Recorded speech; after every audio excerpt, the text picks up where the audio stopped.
Hey guys, it's Sandy. Welcome back to CutePolish. In today's video, we're going to be talking about dip powder nails. Dip powder has been all the rage this year, but the application of it can sometimes get tricky. So Julie will be sharing her tips and tricks today on how to perfect your dip powder manicure at home. Hey, it's Julie. Now let's get started with the video. First things first, you're gonna need a dip powder kit. There are a lot of options right now, but for this video, I'll be using the Kira Sky Dip Kit because it comes with everything you need and is packaged in easy steps 1 through 5 bottles.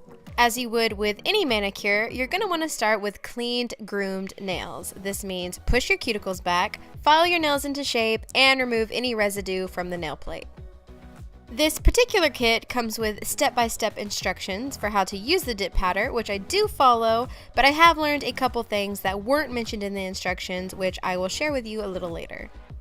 The first step is to apply a thin layer of bonder. This is basically just a dehydrator, and it's going to remove the excess oils from your nails to make sure the dip powder adheres properly.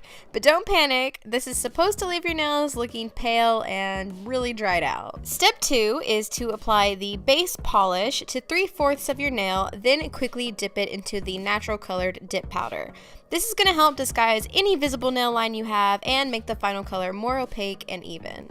It doesn't say this in the instructions, but you have to work one nail at a time because the base dries fairly quickly and you need to get that powder on while it's still wet or else it will not stick at all. Another thing I don't think the instructions clearly state is to dip your finger in at about a 45-degree angle until it's completely submerged in the powder and then pull it out. Tap off the excess powder and let it dry while you move on to the next nails. Tapping your finger will remove the majority of the loose powder, but there might be quite a bit still stuck to your nail. So what I like to do is once the base and first layer of powder are dry, maybe about 2 or 3 minutes, I'll take a big kabuki brush and dust off the excess. This will keep the layers thin and keep product from building up on your brushes. Now you can grab the colored dip powder. I'll be using this deep red shade that's funnily named Hot Chocolate. And just like before, apply the base, but this time you can apply it to your entire nail and then dip it into the colored powder. Word of caution, these powders are extremely pigmented, so you're gonna get some color on your skin, but it will wash off later with soap.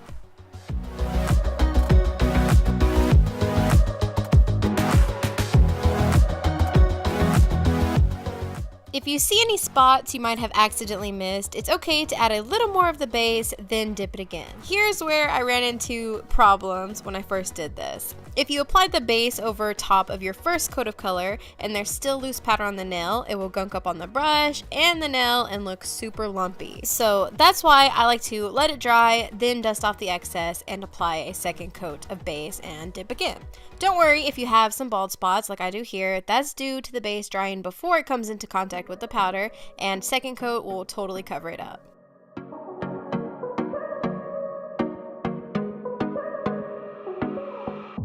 On my accent nails, I decided to use a gorgeous silvery glitter powder called Sterling, and I followed the same steps as before, doing 2 coats of color.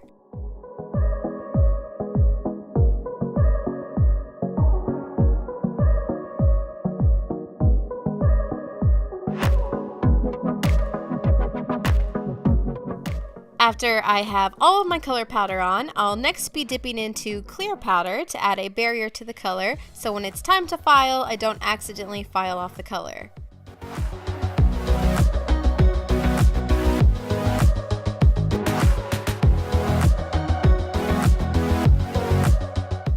Then after that, I'll be moving on to step 3, which is seal and protect, and applying a generous layer of that to each nail. One of the biggest benefits to dip powder is that it dries incredibly fast, so you don't have to worry about accidentally smudging anything.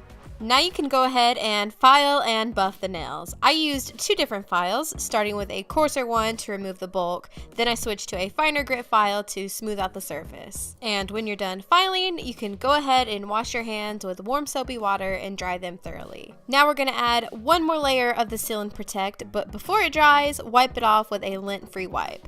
This is just going to remove any excess debris that might still be on the nail and get the nail ready for top coat.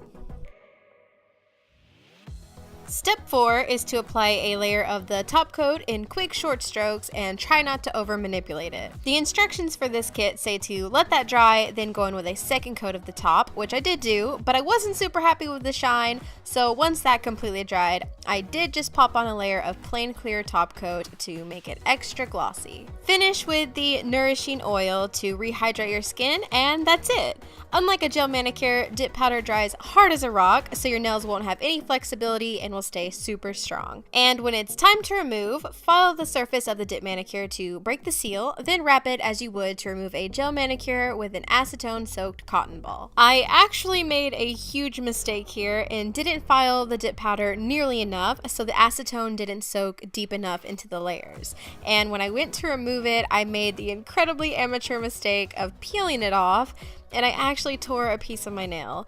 Fortunately, it was just a corner and it was on my thumb, so I was able to file down the damaged area, but please, please, please don't peel it off. File down the powder as much as you can and soak it for at least 30 minutes. And if you have an e-file, that will probably work even better. It won't quite dissolve like gel would, but it will become soft enough that it pulls off easily when you remove the cotton ball and foil.